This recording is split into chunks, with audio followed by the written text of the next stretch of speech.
Merci beaucoup. Anne-Yvonne Ledin, qui est députée métropolitaine, elle. Oui, députée métropolitaine du sud de la France, dans une ville qui compte énormément de dispositifs et de structurels, scientifiques et économiques qui envoient des Français à l'étranger honorer nos couleurs et nos compétences. Et c'est la raison pour laquelle j'avais accepté d'être rapporteur pour notre groupe de ces changements importants que vous proposez, Madame la Ministre. Alors, j'entends bien et j'ai bien vu que le Sénat avait modifié dans des proportions considérables le texte qui avait été initialement proposé. On est donc bien là, clairement, dans un dialogue construit, et j'espère constructif, entre le Parlement et le gouvernement, sur un enjeu qui ne me paraissait pas aussi important initialement, mais qui s'avère l'être, et ce d'autant plus, et ça a été souligné, que nous avons quand même quintuplé le nombre de Français de l'étranger en 20 ans, et que donc, il pèse son importance pour l'équation géostratégique de notre pays à l'étranger, et donc bien évidemment de ses représentants dans la nation. Mais on mesure aussi, au vu des interventions des uns et des autres, à quel point le sujet est sensible. Et je remercie le rapporteur, mon collègue Hugues, de la densité et de la lourdeur de la tâche qu'il accomplit. Je mesure combien l'importance et la saveur. J'aurais donc quelques questions, Madame la Ministre, si vous me le permettez. Brut de fonderie, si vous me l'autorisez, puisque beaucoup a été dit par les uns et par les autres, j'irai donc directement au fait. Moi, je m'interroge sur le concept même d'assemblée des Français de l'étranger. Est-ce que le mot assemblée est pertinent? Nous sommes l'Assemblée nationale. Est-ce que les Français de l'étranger ne doivent pas se retrouver dans l'Assemblée nationale depuis qu'ils ont à la fois sénateurs et députés? Et donc, la question du mot, et vous savez ô combien les mots font sens, est importante. Et donc, je vous pose la question. Et d'autant plus que cette Assemblée des Français de l'étranger, qui jusque-là incorporait des sénateurs, et qui est prolongée pour 1 an, hein, et c'est bien. Et c'est bien ainsi pour assurer les transitions. Est-ce que les parlementaires, sénateurs et députés n'ont pas simplement vocation à représenter ces Français dans nos enceintes du Sénat et de l'Assemblée nationale? C'est donc au Parlement qu'ils s'expriment et non pas dans une assemblée connexe, aussi sympathique et brillante soit-elle.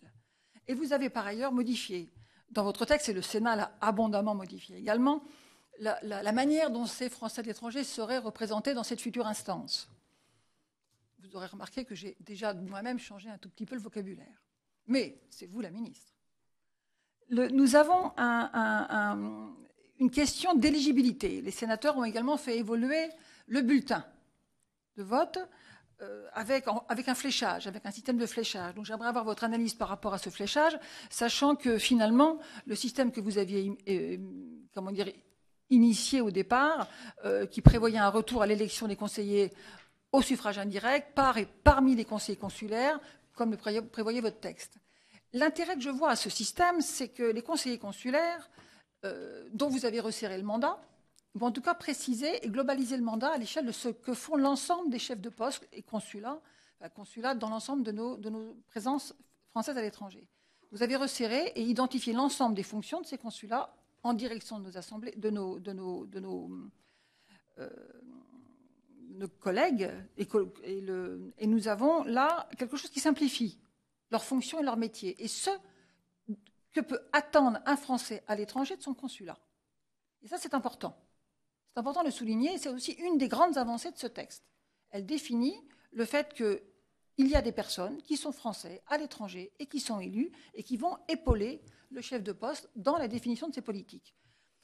Je souligne ce qui a été dit à l'instant par un de mes collègues ici, c'est que je trouverais intéressant, et je voudrais avoir votre opinion là-dessus, que le chef de poste soit obligé chaque année de faire un rapport qu'il présente au conseil consulaire, mais qu'il envoie également de droit au ministère, à votre ministère, de manière à ce qu'on ait chaque année, sur tous les postes, une présentation officielle d'un bilan de l'année, en cours. Ça me paraît à la fois simple et réglementaire.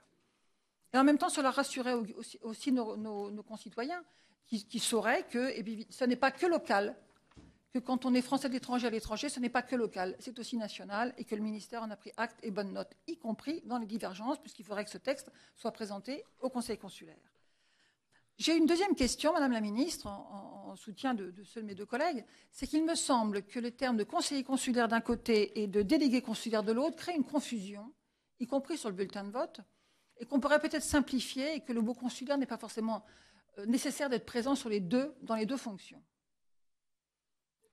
Parce qu'on ne sait plus très bien qui est conseiller et qui est délégué, et délégué finit par être plus important que conseiller, alors qu'il s'agit en fait d'accompagner la vie quotidienne de nos concitoyens à l'étranger.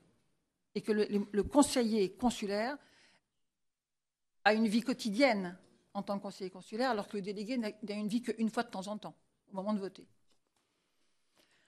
J'aurais encore la limitation des mandats dans le temps. Je me suis toujours posé la question, y compris pour les parlementaires.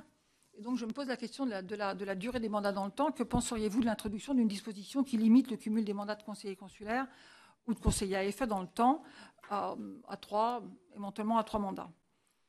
Enfin, dernier point, j'ai encore 2 points sur le vote par correspondance. Avec un peu de concision, s'il vous plaît, ma chère collègue, parce que je connais les agendas de l'Assemblée. J'ai encore 3 collègues qui se sont inscrits. J'aimerais bien que la ministre puisse un peu répondre. Et donc, je me pose la question par rapport à l'abandon du vote par correspondance, sur lequel j'ai été interrogée par beaucoup de personnes. Pourquoi l'abandonner?